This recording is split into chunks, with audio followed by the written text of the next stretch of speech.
Vera Brittain and How the War Affected Her by Julia Kovar. In the time of Vera Brittain, war was prominent and only seen as a patriotic duty. The conflict of war had also brought conflict within herself, for her patriotism and full support of war were now being challenged with the devastating effects of death and destruction that it had brought upon her life. Vera quickly fell in love with Roland Leighton while preparing for the diligent entry exams at Oxford. Roland was a good friend of her brother's and an excellent student.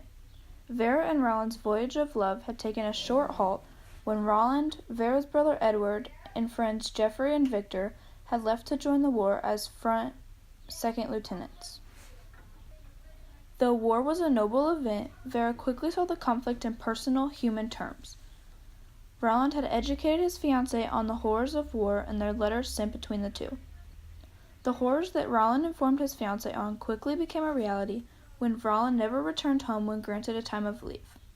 She was instead greeted by a telegram that informed her that Roland had been killed in action. Soon after Roland had died from war, Geoffrey and Victor had also died. Quickly, the patriotism that she had proudly shown off was swept out from under her when her own brother Edward had also died in action. Vera and her family had been awaiting the arrival of her sibling when they were notified about his death. Even after the death of many important men in her life, Vera continued her job as a volunteer nurse. In this profession, Vera saw all of the horrors of war that her fiancé, brother, and close friends had experienced before death.